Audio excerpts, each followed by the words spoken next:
Hotel Brothers. Okay. Wow, seeing you guys makes me very happy. I'm honored to be here. Quite frankly, I love my art center. I love the Jagna Afrocentricity International. I feel at home here. This is like warmth. I see myself reflected here. I'm a child of the ancestors. I am a defender of Garvey. Garvey is my champion. No African did what he did. That's right. So I am here as an international organizer for Afrocentricity International, and that really makes me happy to be here with Barack Amamazan, who is in fact the leader of our organization, and probably the only woman that I know who leads an international Pan-African organization. I'm delighted to be here with her. I'm delighted that we have also here in this great city an organization like this. I respect and honor all of you. You are beautiful people. This is a beautiful organization, beautiful group of people. We are geniuses. And sometimes we don't realize that. We are really our ancestors, but our ancestors were the ones who built civilization from the very beginning. And I just want to talk a little bit about what one of the principal ideas behind Afrocentricity International is. And I want to get all of you, as possible, as many as possible, to join with Shanuti Jacob to work as many other chapters in many different cities and places are working now for the same goals that we are working for. We decided that it was essential that we have a grassroots organization, an organization from the ground up, not from the top down. And that was after trying many years to bring about ancestral reverence on the part of African people, and also the idea of a United States of Africa, which has been a dream of the African world for a long time. He said, how do you bring this into existence? And after talking with presidents, and I spoke with several presidents about this, and the only president who vowed that he would do it immediately at the time was President Ward of Senegal. Said if we could get the United States of Africa, I would gladly be the governor of Senegal. But the people that I spoke with at Abuja in 2004 decided that they would push it down the road, that nobody wanted to give up what they considered to be their sovereignty, which is a false concept, a concept that came out of the European discussion in 1688, but that's a whole nother discussion. But they were very adamant about this notion of sovereignty, that they didn't want to give up their sovereignty right now. They knew that it would have to happen. So I want to talk to you a little bit about the dream. It's a dream that not only did Haile Selassie have it, Kwame Nkrumah, but Sheikh Anta Diop, the greatest black intellectual of the 20th century, also had this dream. He saw it, and it was clear to him that the hydroelectric power in the continent of Africa was enough to energize the entire continent. Between the rivers Niger and Congo, and now the Limpopo, that you had enough energy with those rivers. The Congo and the Nile are two of the biggest rivers in the world. The Niger is also a major river. The Limpopo is a major river. And there are many other smaller rivers in Africa. We have enough hydroelectric energy that we can revolutionize every country in Africa. But not only that, we have more mineral resources still in the continent of Africa than half of the world put together. It's right there in the continent of Africa. Most of it is still underground. We have this kind of energy, this kind of material power. That is what Africa has. But not only that, we are also a nation with great forests. And in fact, our forests are second only to the forests in South America. And in fact, the destruction of the forest in Africa, which was at one time the largest forest in the world, the destruction of the forests of Africa for the development of the Western world is something that has been going on for now nearly 60 years. But before that, Africans were able to live with the environment in a way that was basically perfect. It is the perfection of ecology. We live with nature. We live with the animals. We didn't kill all the elephants, and we lived with them.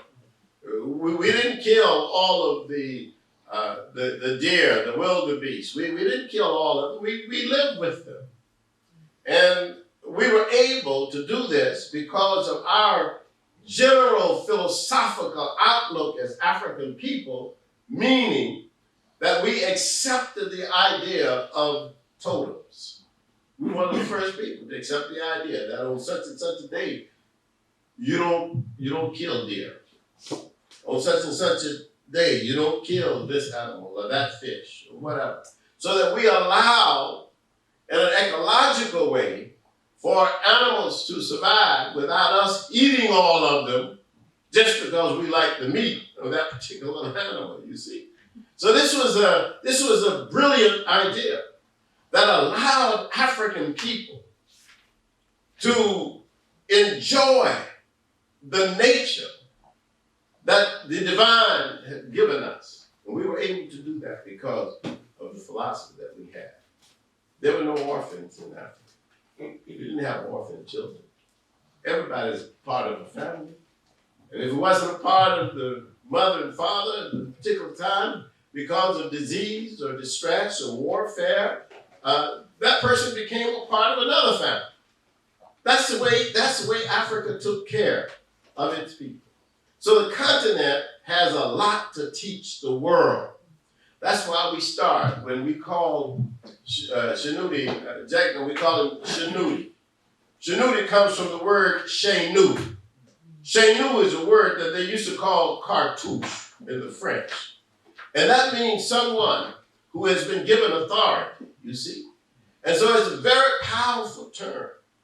And that's why we call the leader of our organization Para, because Para, meaning the great house, was a name that the Africans called the leader of the first nation in the world, Kemet. They called the leader Para, meaning the great house, you see. Not Pharaoh. Pharaoh is a Hebrew word, you see.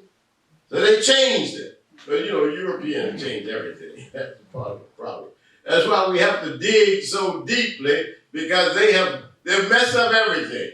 And they've changed all the names of places. And they still, in Africa, are changing names back to the original names of the people. Simply because so many names have been changed to European names. So that you have to clean house. And we'll talk about that in a minute. The whole notion of decolonization and decoloniality and all that. But let me finish this story, because you can see how important Afrocentricity International is. We would have the largest army in the world. Not that we necessarily need it, but if you take the 54 nations in Africa, or 55, depending on where Morocco is today or tomorrow, if you take those nations and you count up all the troops, the men and women in the armies of all those nations, you will have more people in the African army and the second largest one, which is China. That's what the United States of Africa would give you. That would give you the mightiest army. We may not need all those troops. We get rid of some of the intersectional violence and interethnic violence. We may not need them, but at least the nations of Africa will not be burdened with this military expense. We would have the largest seacoast of any nation in the world. In terms of fishing, marine life around the continent of Africa, it would be massive if we had a United States of Africa. If we had a United States of Africa where we had one currency, the Afro, we can move between states and across borders. We can have just one currency. The Afro would be a powerful currency because it would be backed up by all the gold and diamonds in Africa itself. That's what we would have. If we could have a United States of Africa, we wouldn't need but one passport. Just as Africa. That's something.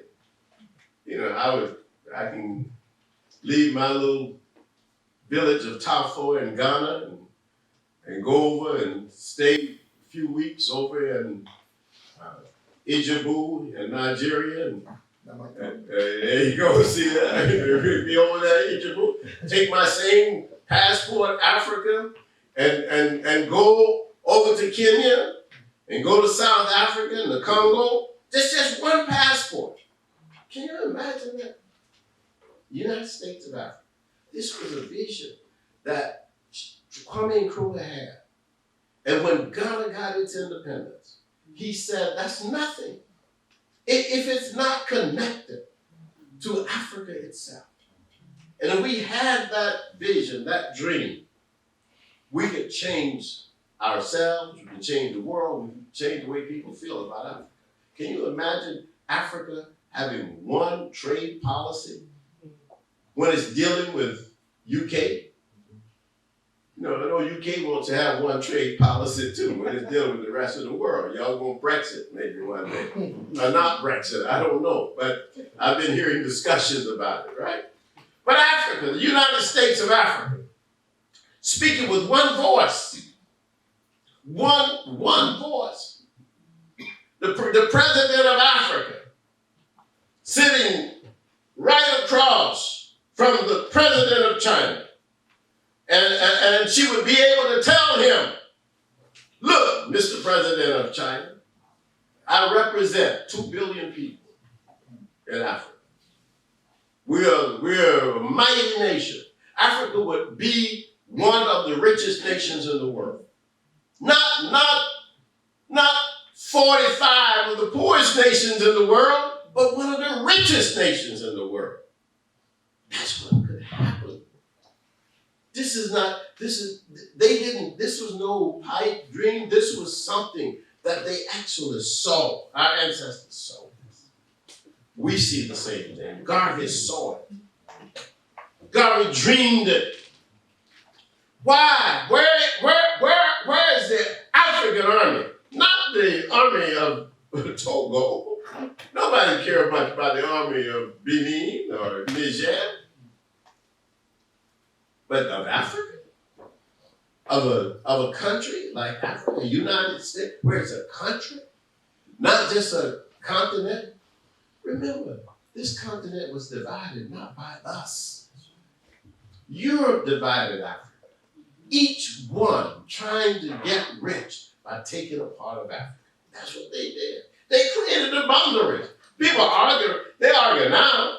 You know, Cameroon and Nigeria have big discussions about, what are we this, are we that, or this belongs to you, or that belongs. Everybody's arguing about land that came about largely because of what was done by the Europeans in 1884 at the Berlin Conference. We know that, and we teach that, you see. So why are we engaged in that discourse And that becomes a big discourse. Well, you know, I'm not going to give up my sovereignty. I'm not going to give up my boundaries. And yet you got FA people on both sides of the border.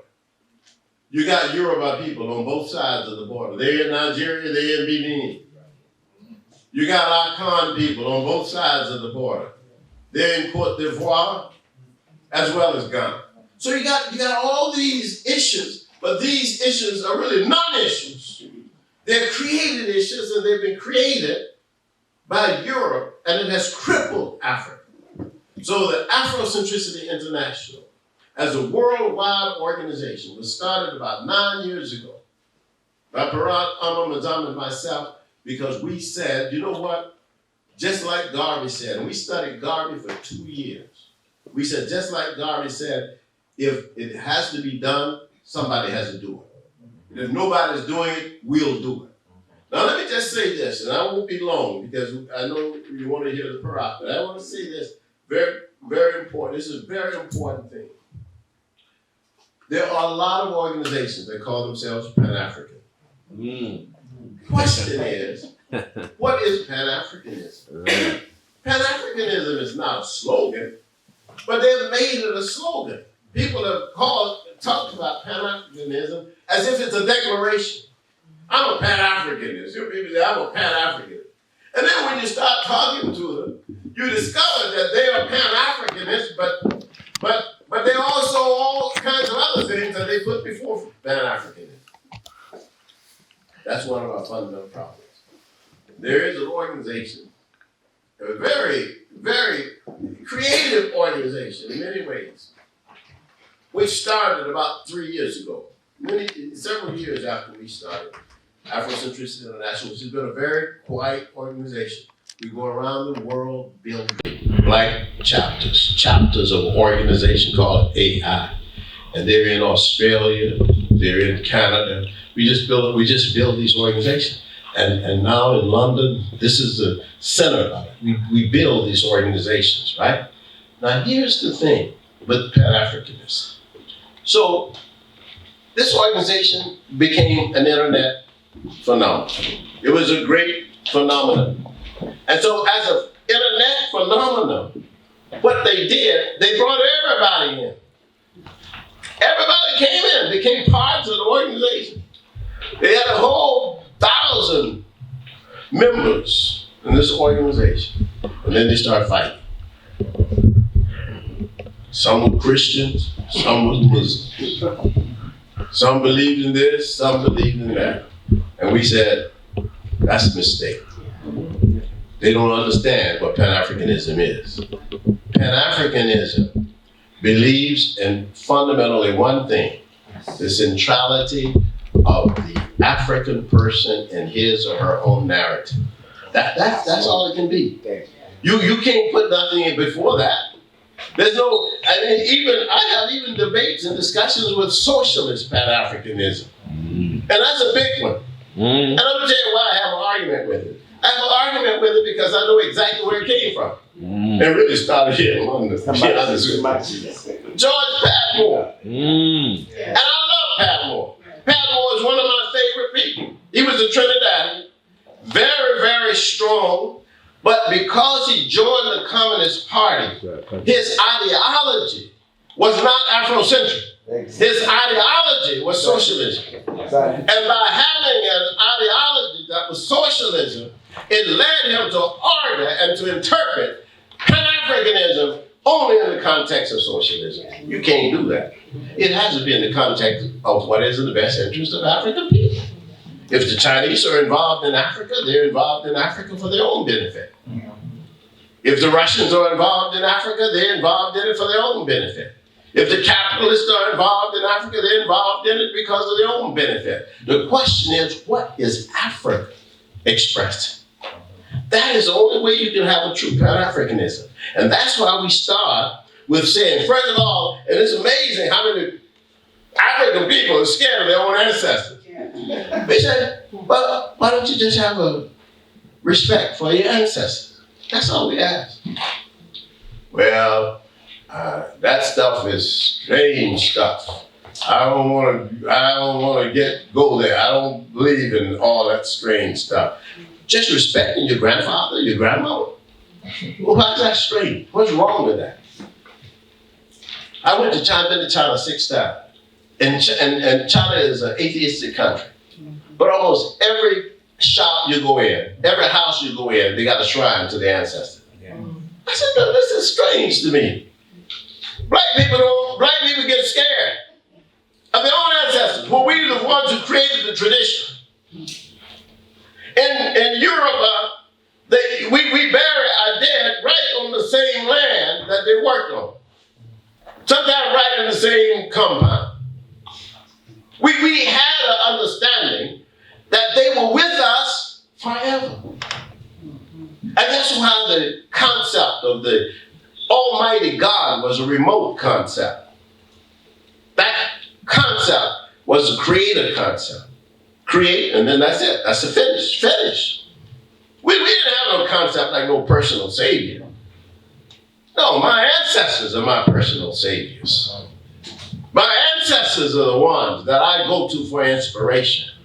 And that's all I know. I don't know anything else. If I knew anything else, I would tell you. If I could give you factual information about anything other than my ancestors, I would tell you that. I don't know that. Now, there's some people who know, but I don't know. Or they say they know, you know. But I know my ancestors.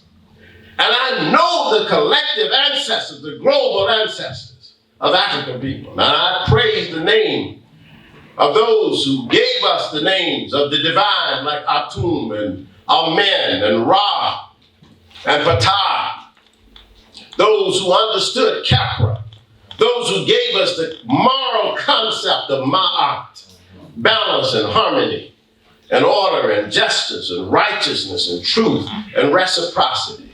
This I honor. That I know.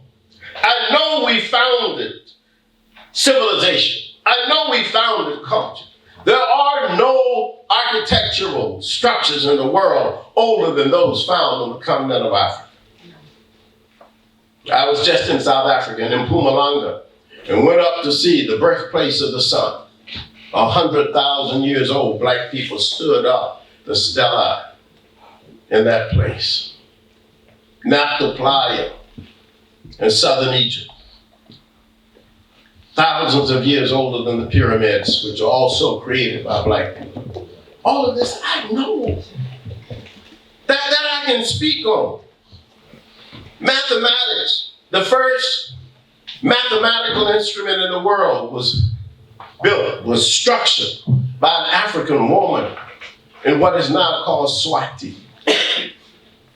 Used to be called Swazi. The Limbombo bone, where a woman ticked off on a bone the number of days in a menstrual cycle. So no other mathematical calculator is 48,000 years old, except that. This is African. I mean, why is it that you start with the Greeks when the Africans were the ones that gave us physiology and anatomy, chemistry, biology? Now, some of y'all seem like y'all don't believe that, but they did it through mummification. Mummification taught all those sciences. That's why we know all these sciences. That's why we understood that. Because the Africans practiced mummification. We gave the world a calendar. All these things. So I'm not going to go further, but there are many, many questions you may have. But I just want to say to you, brothers and sisters, I'm so proud of you. I'm proud of you for coming out to this meeting. I'm proud of seeing friends of mine. Really delighted to see you and to come here and to be with Shanuti. Shanuti is just, he's just been so gracious to us since we've been here. And we have actually two of Dr. Mazama's children are here who are outstanding children.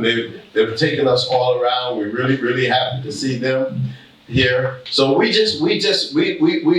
honor because we hope that we have in London a powerful chapter, because we have a powerful chapter in Paris. And the chapter in Paris wants to, they want to communicate with the brothers and sisters here, because they're building a ground roots organization that's looking for the idea of African unity. We support African unity wherever it is. For example, when they had the attack on the Nigerians in South Africa, Afrocentricity International responded immediately, said, you know, this is totally un-African and non-African, you know, because it was not xenophobia, as some people said. We said it was Afrophobia. They're not killing white people, and they're not killing Asians. They were killing black people. We said that's Afrophobia. Yeah. We totally against that.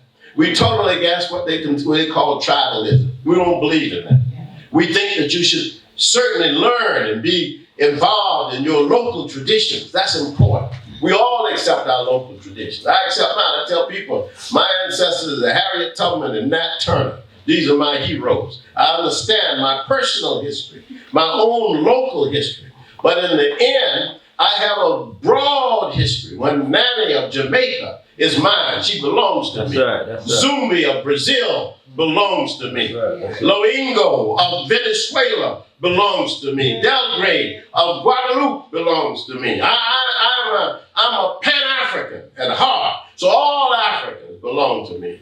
And I appreciate you for listening to me and giving me the invitation to talk with you tonight. Thank you.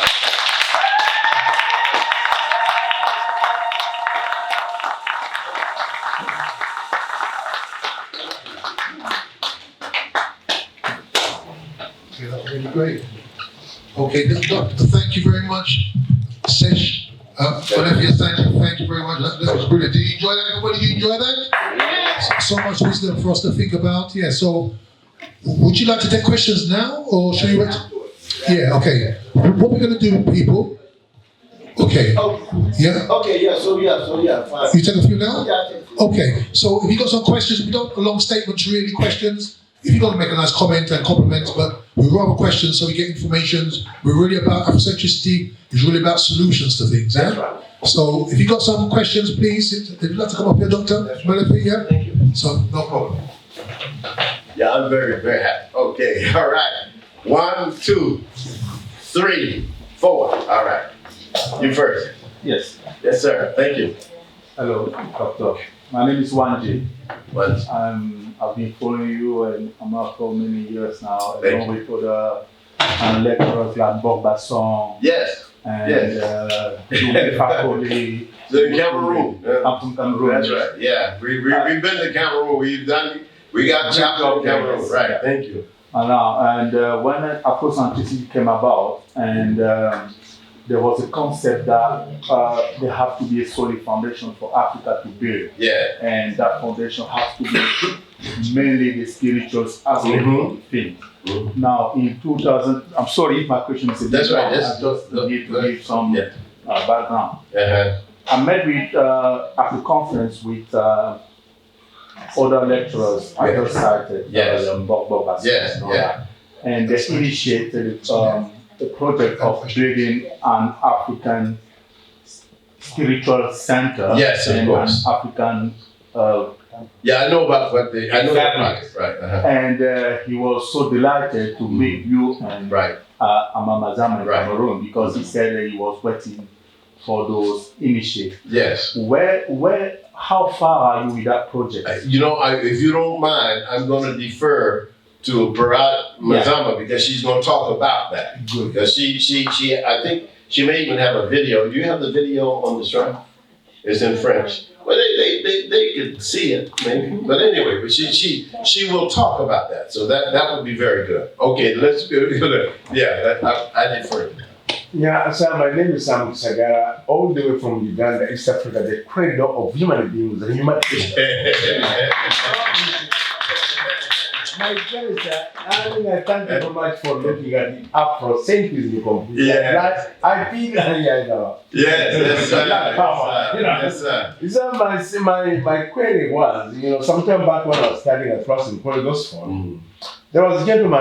So that's what I said he was going to Okay, so your question to me. My question is, That's all right. yeah, my question. I enjoy it. Exactly, we agree, definitely. But I mean, what mechanism are you going to enforce, or rather try to persuade anybody in the education system here? Like now, the Labour Party has said that we have Black history in forcing schools and all that. This one, That's correct. But one they must study in their medium of Swahili. Okay, well, thank you very much.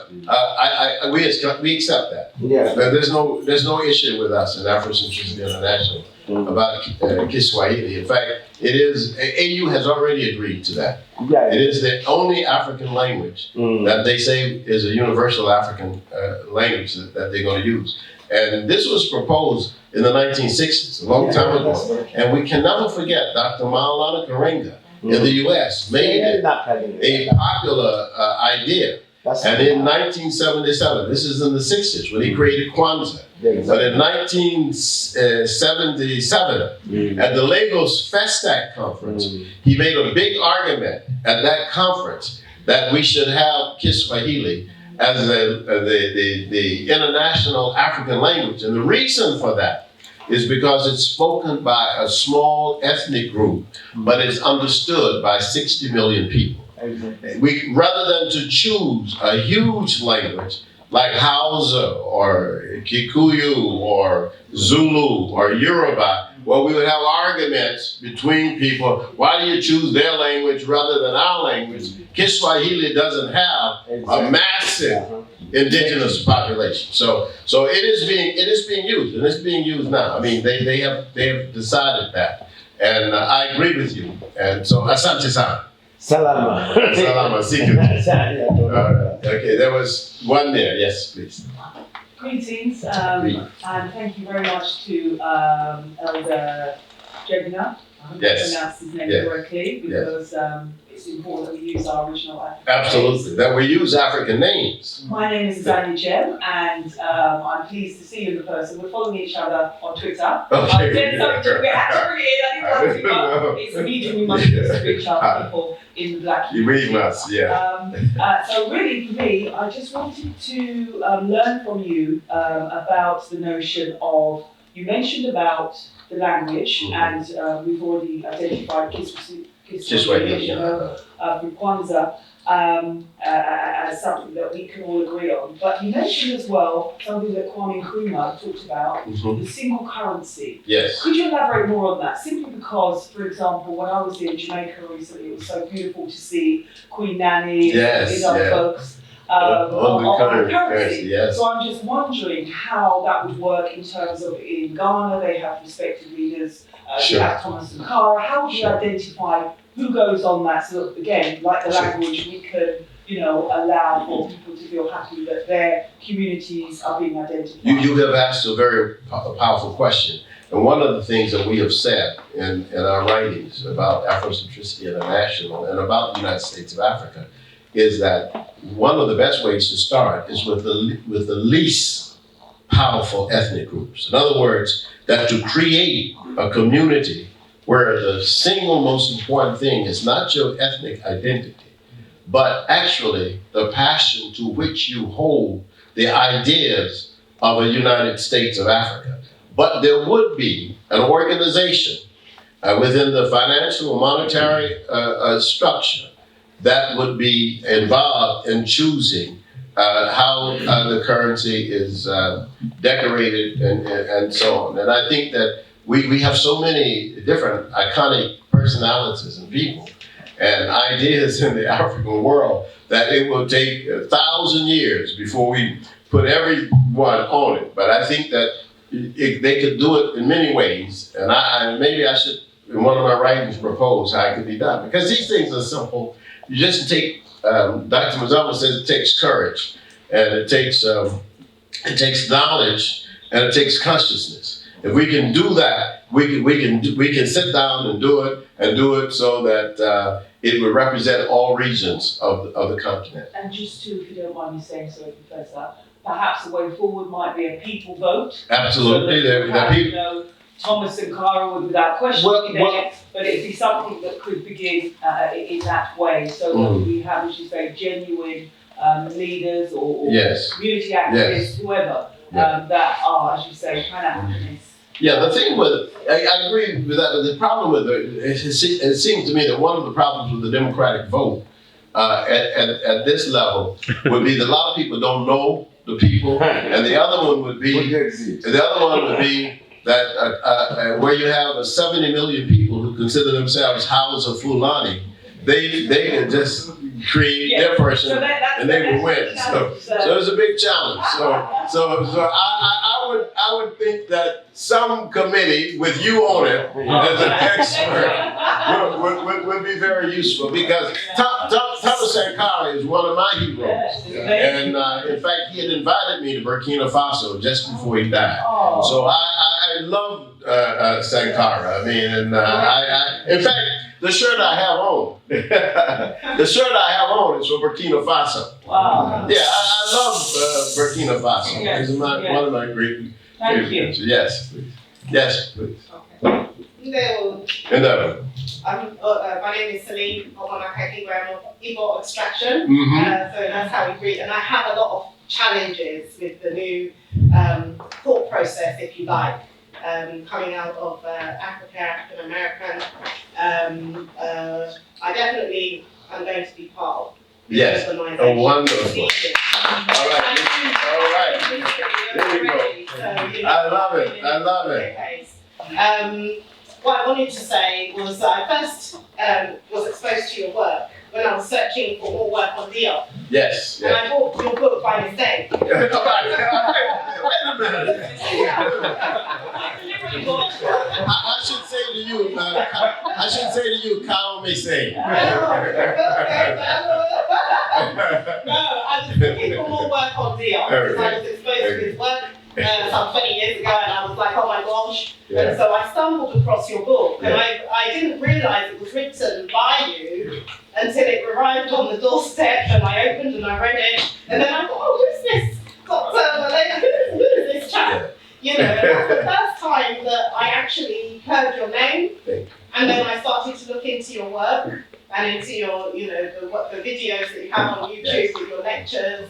And I just want to say I'm really honoured to be here to witness this lecture. I think we are here in a historic time, and definitely more kudos to you and your team. Thank you. I'm interested more to do with the language as well. I have a contentious issue with the Hebrew, the word Hebrew, the way that it's being used in the ancient languages in Africa, and also the spiritual consciousness. Yes. So I'm very much interested in that.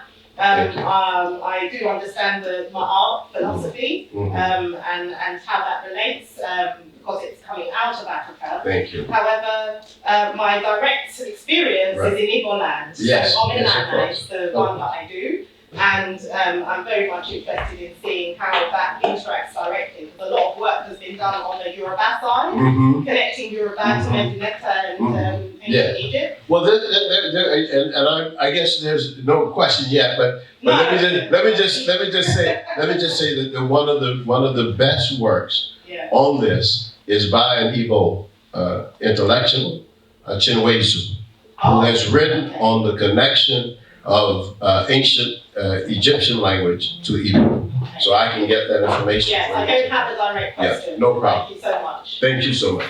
Okay, yes, sir. Okay, first thing first. My name is Manisol. Okay.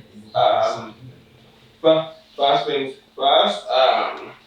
I want to say that I'm very pleased to be friends with so many ancestors, especially people from the African continent, like Igbo sister here.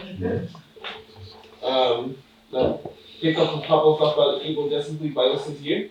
Oh, okay. Like, you guys are marked with, like, to my cats. Omenana. Omenana. It's either Omenana or Odinana or Omenana, depending on which dialect of Igbo you're from. Okay.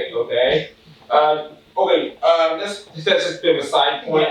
My main point of talking about is you folks were unified African continent as the United States of Africa. I'm not taking that away from you, but I'm just saying that me and my brother feel that with the fact there's already a United States of Africa, that will get into confusion. So I would propose the term Greater African Republic. Oh, I like that. I don't have a problem with it, but whatever you call it. My answer to you is, I think it's a great term, because the Greater African Republic should include Jamaica and Haiti. Yes. So thank you for that question. Got one more? This is a question. Okay. After this is over, I would contact details because I would like to know more information about your organization. Because Speak to my sister there around the back, then the white. All right. Just speak to any of us, no problem. Thank you very much. Yes, sir, brother. Quick. Greetings. Just stand up so they can get to see. Greetings. I'm Dayo Daudi. I'm from Ijebuland, as you said. Yes. Basically, everybody's introducing their Right. And my question is with reference to America. That's eccentricity. I'm somebody who checks out Twitter a little bit as well. Somewhere? I'm somebody who checks out Twitter a little bit as well. And it seems if we're assessing our global African position right now, it seems like from the outside looking in. So I'm just asking you to enlighten us as to how you see us being able to face this obstacle in terms of Black America separating themselves from a global African identity. Obviously, I'm a Nigerian, and as somebody who's from Nigeria, when I hear some of the stuff that's said by African Americans that you can't, or ADOS, that you can't understand our struggle.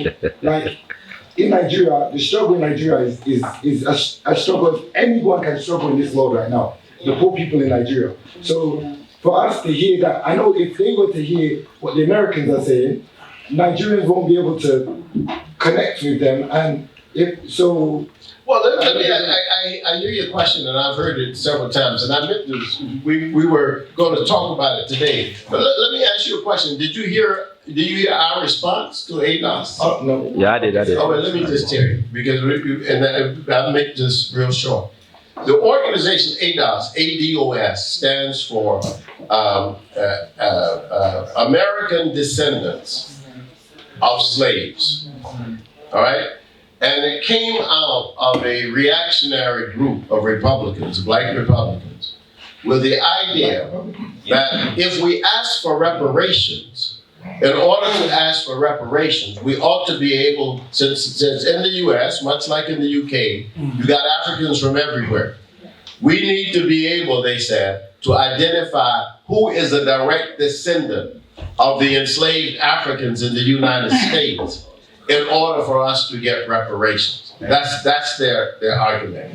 And they said, therefore, we can't be concerned about the Jamaicans. We can't be concerned about the Brazilians. We just want to know who are those Africans who were the American descendants of slaves. Well, Afrocentricity International knocked that down immediately. Said, no, the majority of African Americans don't believe that. The majority of African Americans have never even heard of the organization. It's an internet organization. So here's the thing. Our argument is this: that the notion of reparations is an international, global notion of the fact that Africa itself, the continent of Africa, was injured. Not only was the continent of Africa injured in the loss of millions of its people, but the African people of all ethnic groups were damaged by not just enslavement, but also by colonization. And so reparations from the West to the African people belongs to all African people. And we don't make a distinction. In the United States, Afrocentricity International doesn't make a distinction between people wherever they're from. I mean, the leader of our Philadelphia chapter, I think it's from Gabon. So we don't make, there's no distinction in any of this in terms of the masses of African people who live in the United States. So our idea is that ADOS is a marginal organization. It's two people, basically, a man and a woman out of California who has promoted this on the internet, and they do not like us. And they have attacked me. You may see some attacking me on YouTube, but the idea is that, brother, we with you. Yeah, so that's what I'm saying. So I know you are an old is like short to say that. Like, so you're saying that Africans Americans in general, you know, if we just they do not support ADOS. Like they no, just calling up for absolutely, absolutely, and it's been called out by a lot of people. Okay, you got one more question? Yes. Okay. Okay. This is Shakara, and then all right, sure. All right, two more. Go ahead. My name is Kete. Yes. I'm an African born in America, lived in London for many years. Okay.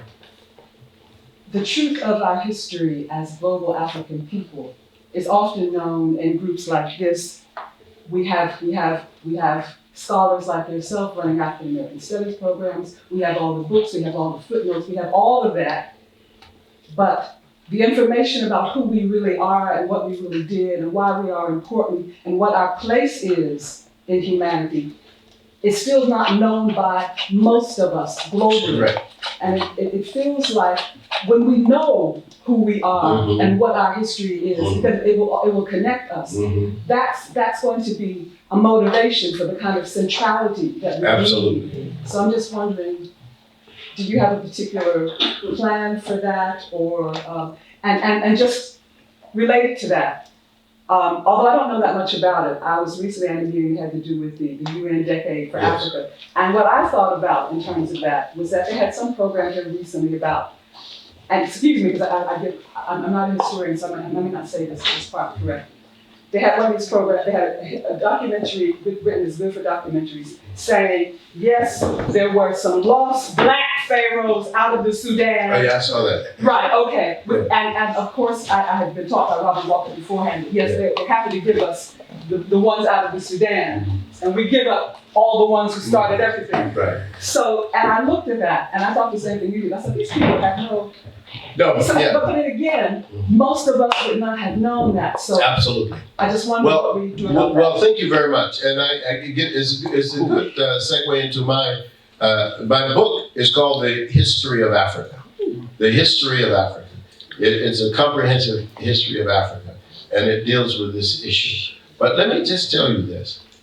All of the Pharaohs who led Egypt were black, with the exception of those who were invaders. And the invaders included Greeks at one time, Persians at another time, and Assyrians at another time.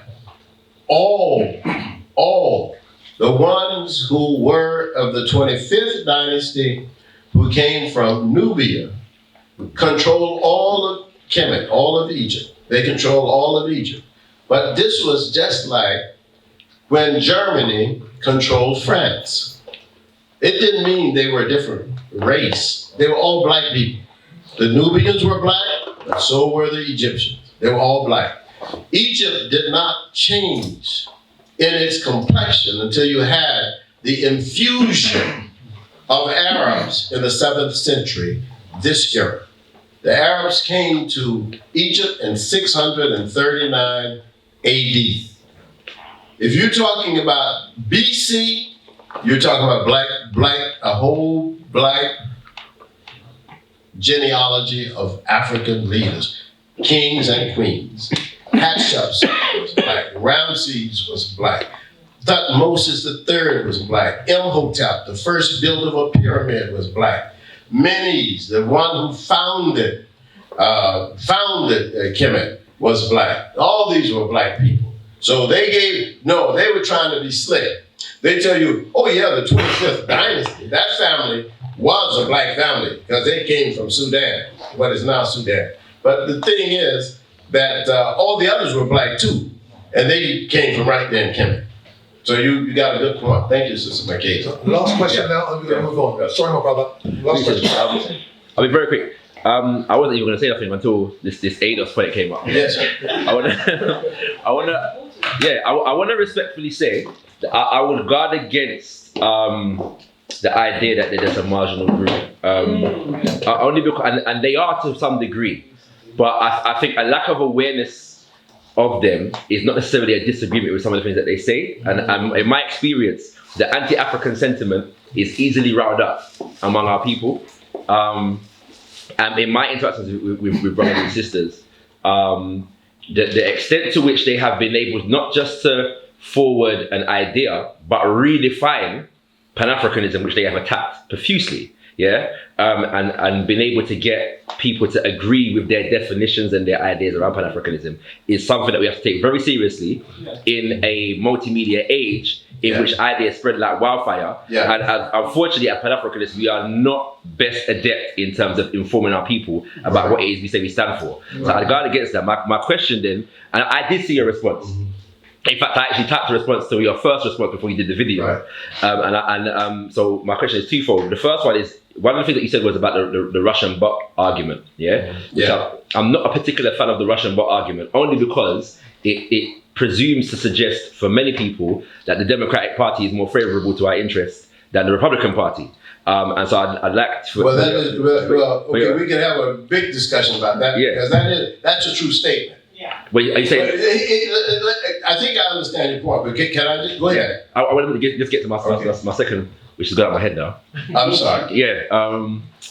My second. It'll come back. Let me just say this. It'll come back. You can have it say. But let me just say this about the Russian bot issue. The Russian bot issue is extremely important in the context of American political culture. The reason for it is because it has been shown that the Russians put a lot of advertisements in the African American community in the last election that divided had the community arguing about Hillary Clinton in a very false way, and that split the African American vote.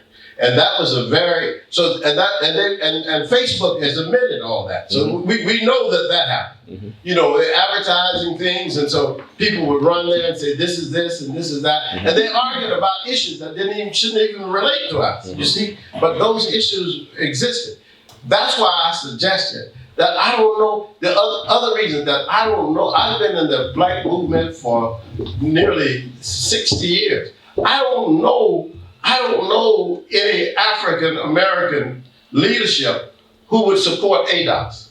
I don't know anybody who would come out and say, who's significant in our movement, who would say, I support ADOS. So where did it come from? I had to do my own research. And I didn't mean to get into this, but let me get into it a little deeper for just 1 minute.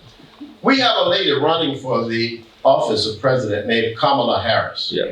She was the attorney general for the whole state of California, elected. Now, ADOS came out initially after her. And they came after her because here's the situation. Her father is Jamaican. Her mother is Indian. So ADOS, starting in California, where she was, said, well, she's not really an African American. Her father is from Jamaica. Her mama is from India. She's running as if she's black, and we have a problem with that. Well, I had a problem with ADOS making an argument like that, because it's a stupid argument. Many of the leaders of the African American community have come from other places. Kwame Ture came from Trinidad. You know, so we can't argue. Marcus Garvey came from Jamaica. And all these we accept as African American heroes. So it's a stupid argument. I just want to say that just don't be frightened. It ain't going nowhere. I hear you. Don't worry about it. But really. I remember my second point. Oh, sorry. I'm not gonna. Yeah. Your second point. Yeah, just very quickly because I know. There's so much I could say about what you just said. Okay, we'll talk after. But the other point though, in that respect, is that there's a number of people that are from the so-called conscious community who I have had debates with all over the world, particularly in America, who are trying to impress upon our people, especially in black consciousness and Pan-Africanism, that ADOS is a legitimate movement that is not anti-African, that is looking out for the best. And I'm talking about this is in the conscious community. Some of them have criticized and watched your video and came after you for what you said, and I've had to debate them because they're basically they're betraying the thing, yeah. So I'm guarded against the idea that we don't, you know what I'm saying? Because even within our movement, there are people that are actively denying the truth for the sake of bamboozling. Well, you and I are on the same team, and let's fight them. Most definitely.